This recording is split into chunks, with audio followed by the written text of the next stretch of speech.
Hello dear students, आज हम बात करेंगे रिस्क मैनेजमेंट के बारे में। रिस्क मैनेजमेंट, क्या एग्जाम में तुक्का लगाना चाहिए? क्या तुक्का लगाने से आपके नंबर्स में कुछ इजाफा होता है?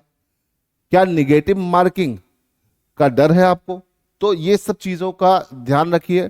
और मैं आज आपको बताने वाला हूं रिस्क मैनेजमेंट। देखिए, आप पेपर में कितना भी क्वेश्चन कर लो, कुछ ना कुछ गलत जरूर होता है।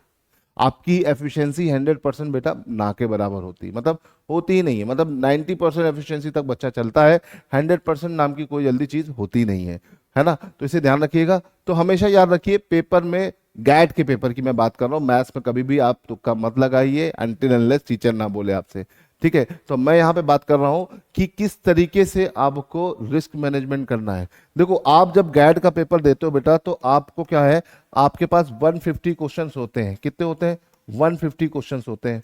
अब इस 150 क्वेश्चन में से बेटा आप पेपर में अपने मतलब अपनी मेहनत से एक अच्छा बच्चा 80 to 90 क्वेश्चन अटेम्प्ट कर लेता है ना। लेकिन दिस इज नॉट सफिशिएंट, ठीक है। थोड़ा सा आपको रिस्क लेना पड़ता है।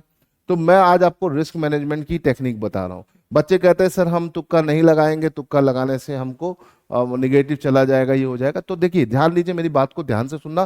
देखो, अगर आप क्या करते हो बेटा, अगर आप 30 क्वेश्चन में तुक्का लगाते हो और इसमें से 15 सही और 15 गलत हो जाते हैं, राइट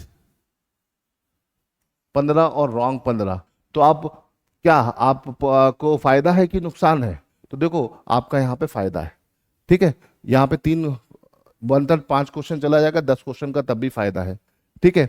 तुम्हारे अगर मान लो 12 सही और 18 गलत हो जाते हैं, तब भी आपका क्या है बेटा, फायदा है ना। देखो, यहाँ पर 6 और तब भी 6 क्वेश्चन का यहाँ फायदा है, 6 की निगेटिव गई तब भी 6 का फायदा है।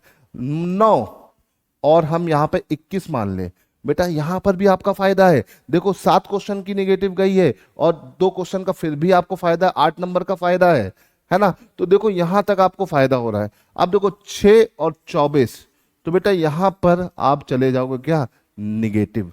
तो देखो, आपको एक कैलकुलेटिव रिस्क लेना पड़ता है। ये मैं नहीं बोल रहा हूं कि तुम एग्जाम में तुक्का लगा लो, है ना, लेकिन एक कैलकुलेटिव रिस्क लेने से आप मेरिट में आ सकते हो, आप मेरिट इन हो सकते हो।